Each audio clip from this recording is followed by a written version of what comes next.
Boa tarde, queridos alunos e queridas alunas do segundo ano. Vamos dar início à correção das revisões de Geografia e História. Boa tarde, queridos alunos do segundo ano. Estamos aqui para a nossa revisão de Geografia e História. Espero que vocês já tenham feito, porque neste momento faremos apenas a correção. Para fazer essas atividades, vocês podem pesquisar no livro de Geografia, da página 100 à página 109, caso vocês tenham alguma dúvida.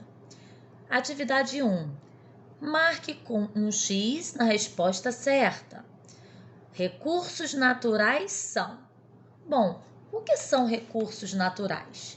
Vocês abrindo aqui na página 100 do livro de Geografia, vocês vão ver que os componentes da natureza, tudo aquilo que a gente encontra na natureza, o que a gente retira da natureza para a nossa sobrevivência, são considerados recursos naturais. Ou seja, recursos naturais são objetos produzidos nas fábricas para atender às necessidades do homem ou elementos que estão na natureza e que o homem utiliza para sua sobrevivência, seu bem-estar e conforto. O que vocês acham? Bom, aqui na página 100 temos exemplos de recursos naturais, né? Essa imagem, as observações aqui, e temos aqui a definição de recursos naturais. E essa definição é o quê? É justamente esta resposta aqui. Recursos naturais são elementos que estão na natureza e que o homem utiliza esses elementos para a sua sobrevivência, seu bem-estar e conforto. Vamos agora para o número 2. Dê exemplos de minerais encontrados nas rochas e que são muito úteis às pessoas. Voltando aqui para a página 100, nós temos os recursos naturais, né? É o sol, o ar, a água, tudo aquilo que encontramos na natureza, principalmente os minerais. Então, quais são os minerais importantes para o homem, né? Que são úteis no nosso dia a dia. Vocês podem escrever aqui, olha, o que são encontrados nas rochas, tá? O ferro, a bauxita, que é dela que é feito o alumínio, né? O ouro, tá? Então, esses são alguns minerais e vocês podem colocar outros exemplos também. Vamos agora para o número 3. Marque um X nos elementos que fazem parte do reino mineral. Vocês já estudaram o reino vegetal, viram que o reino vegetal é composto por frutas, legumes, verduras. Todas as plantas compõem o reino vegetal. E o reino animal? Ele é composto por todos os animais. E agora vocês estudaram no quarto bimestre sobre o reino mineral. E aí, o que marcaremos aqui? A árvore faz parte do reino mineral? Não, né? Reino vegetal. Cachorro? Não. Cachorro é do reino animal. E o sal? Vamos marcar um X, porque ele faz parte do reino mineral. O morango? Morango vem da árvore, então faz parte do reino vegetal. E o ferro? Ferro é um mineral, né? Então faz um X. E o ouro também é um mineral. E aí vocês também podem ter consultado essas páginas para terminarem aí essa atividade. Vamos para a próxima página? Número 4. Complete as frases com as palavras do quadro. As palavras do quadro são água, ar, preservar, poluem, doenças, terra e salgada. Letra A. O é composto por diferentes gases, como o oxigênio, o nitrogênio e o gás carbônico. Ele é importante para a nossa vida. pois precisamos dele para respirar. Quem é esse? Precisamos dele para respirar. Então, é o ar. Risca o ar aqui. Ele é importante para as nossas vidas, pois precisamos dele para respirar. As fumaças liberadas no meio ambiente pelos automóveis e pelas indústrias, o ar. O que elas fazem com o ar? Poluem. E provocam o quê? Doenças respiratórias nas pessoas. Então, vamos ler como ficou esse pequeno texto aqui que fala sobre o ar. O ar é composto por diferentes gases, como o oxigênio, o nitrogênio e o gás carbônico. Ele é importante para a nossa vida, pois precisamos dele para respirar. As fumaças liberadas no meio ambiente pelos automóveis e pelas indústrias poluem o ar e provocam doenças respiratórias nas pessoas. B. Aqui a gente risca também doenças, né? Letrinha B. É essencial para a vida na... Quem é essencial para a vida na Terra? Vamos tentar encaixar. Água. É essencial para a vida na Terra, ou seja, no nosso planeta Terra. Grande parte da água do nosso planeta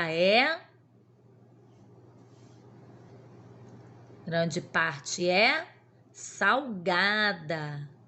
Ou seja, a maior concentração de água do nosso planeta está nos oceanos, nos mares, né? Então, temos que preservar a água doce, que aqui serve para o nosso consumo. E por isso devemos usar com consciência e preservar a água doce. Vamos ler como ficou esse texto? A água é essencial para a vida na Terra. Grande parte da água do nosso planeta é salgada. E por isso devemos usar com consciência e preservar a água doce. Dê exemplos de atitudes que podem diminuir a poluição do ar. Bom, falando de poluição do ar, vocês podem vir aqui na página 108.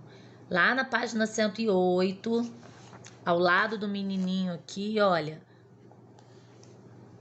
que está até fazendo nebulização, né?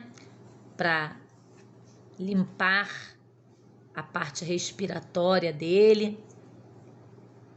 E aí aqui ao lado tem alguns exemplos. Então, vocês podem copiar os exemplos lá no caderno, tá bem? Então, eu vou escrever aqui, ó, página 108, que vocês vão escrever alguns exemplos aqui, tá? Então, vamos falar sobre algumas medidas que podem ser tomadas, atitudes que podem diminuir a poluição do ar, que vocês podem escrever aqui. Limitar a circulação de veículos, ou seja, as pessoas podem usar mais as bicicletas, caminhar, né? As indústrias tomarem cuidado com os gases emitidos na natureza, ou seja, colocando filtros especiais nas chaminés para diminuir a fumaça lançada no meio ambiente. O motor dos veículos precisa estar em ótimo funcionamento, ou seja, regular o motor dos veículos e colocar filtro no escapamento. Então, essas atitudes estão na página 108. E agora, dê exemplos de atitudes que devemos ter para não desperdiçarmos água. Onde a gente pode pesquisar essas atitudes? Na página 106. Vou escrever aqui, mas aqui vocês vão copiar alguns exemplos, tá? Então, quais são os exemplos que nós temos aqui para não desperdiçarmos a água, hein? Aqui, ó. Reutilizar a água sempre que possível, que a tia falou, usar a água da máquina de lavar para lavar carros, calçadas, verificar se há vazamento nas torneiras, regar as plantas sempre na base, ou seja, na terrinha, nada de ficar molhando as folhas, e fechar a torneira enquanto escovar os dentes, enquanto se ensaboar, né? Essas são algumas atitudes e vocês vão dar alguns exemplos aqui, tá bem? Aqui terminamos a nossa revisão de geografia. Peguem agora o livro de história e a revisão de história. Estamos aqui com a revisão de história, espero que vocês já tenham feito, porque aqui faremos apenas a correção.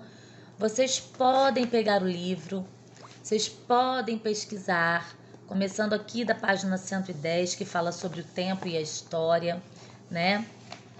Depois vocês podem pesquisar nas outras páginas que estão aqui, tá bem? Então vamos lá.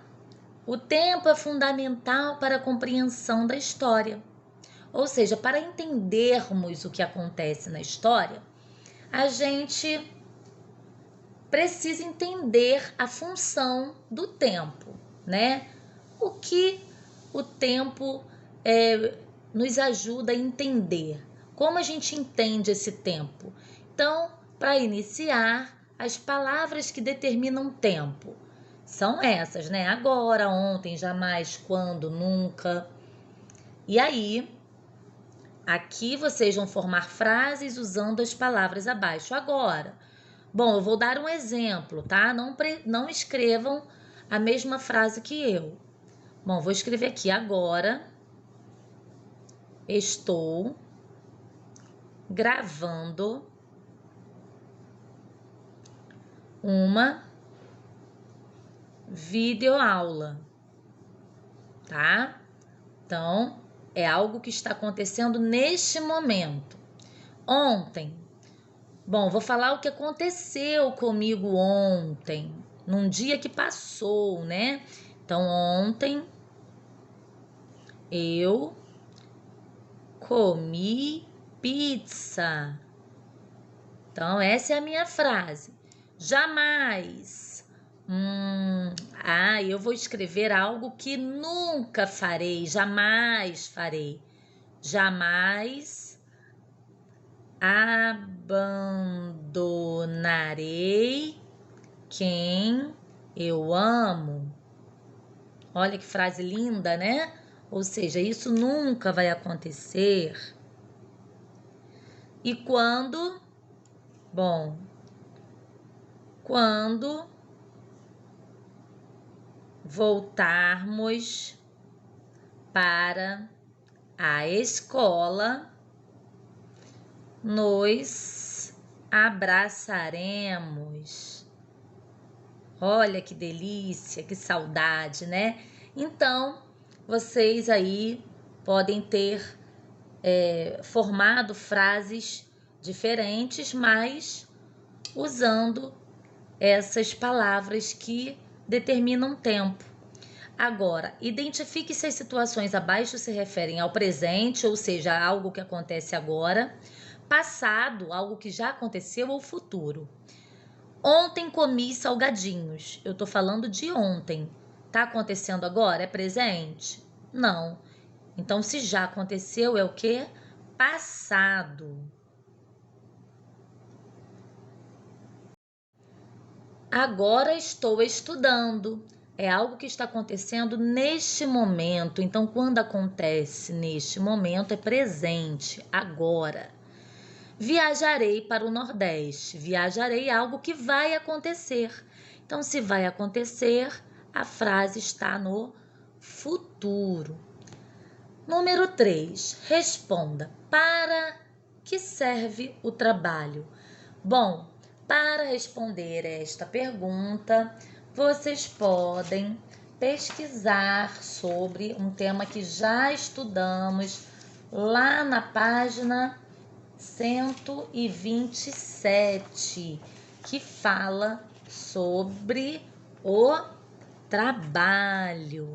Então, aqui, olha, O trabalho é necessário para o sustento das pessoas, logo na primeira frase. Então, para o que serve o trabalho? Vocês vão escrever para o sustento das pessoas. Dê exemplos de alguns direitos dos trabalhadores. Bom, esses direitos vocês vão encontrar lá na página 131, tá? Nós já falamos sobre eles na aula anterior, né? Então, vocês podem escrever aí, olha, alguns direitos. É o 13º salário, que já foi explicado, né?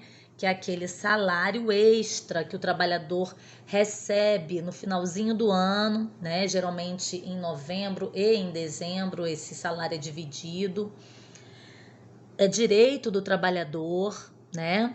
Então, 13º salário, férias remuneradas, ou seja, ele tem direito a um período de descanso e ele não deixa de receber por isso, tá?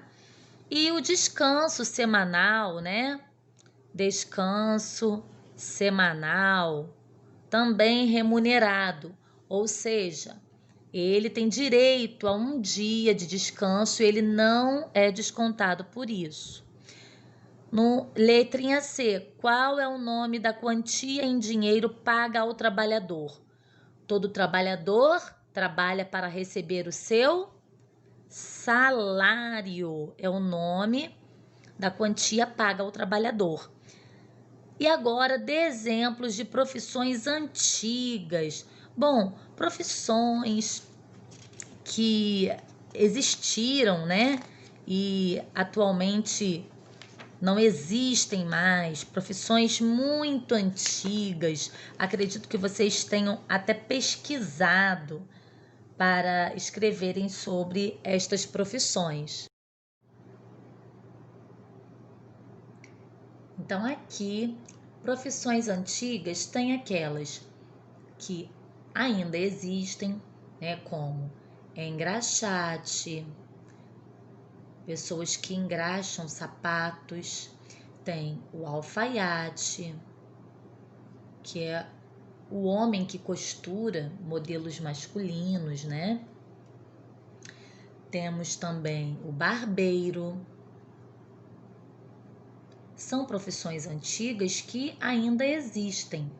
Tem profissões antigas que não existem mais, existiram no passado, como o acendedor de postes, né? Uma pessoa que à noite saía para acender os postes do bairro, né?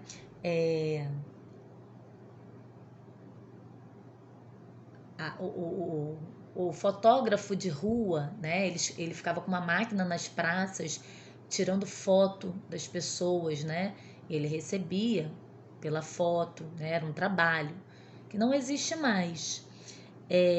Hoje, quando a gente precisa tirar uma foto 3x4, a gente até tira do nosso celular e leva numa gráfica para imprimirem, né? Ou num local que revele, numa papelaria. Então já não tem mais aquele serviço do fotógrafo de praça, que era chamado de lambe-lambe. Cite objetos que atualmente ainda são produzidos por artesãos. Bom, pessoas que trabalham com o artesanato, né, que fazem objetos utilizando as mãos, sem ajuda das máquinas, né? Então temos aí, por exemplo, o marceneiro, né? Ele trabalha com as mãos, o carpinteiro, né? Então aqui objetos podem ser móveis, vasos com argila, né? Muitos artesãos produzem vasos, lindos vasos. Mas o que? Redes,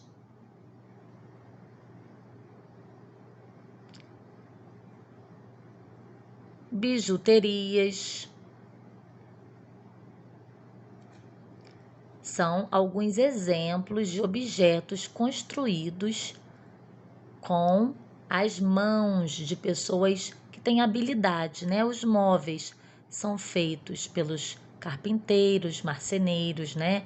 Os vasos feitos de argila são feitos pelos artesãos, né? As redes, bijuterias. Então, aqui ficam alguns exemplos. E terminamos aqui a nossa revisão de história. Um beijinho.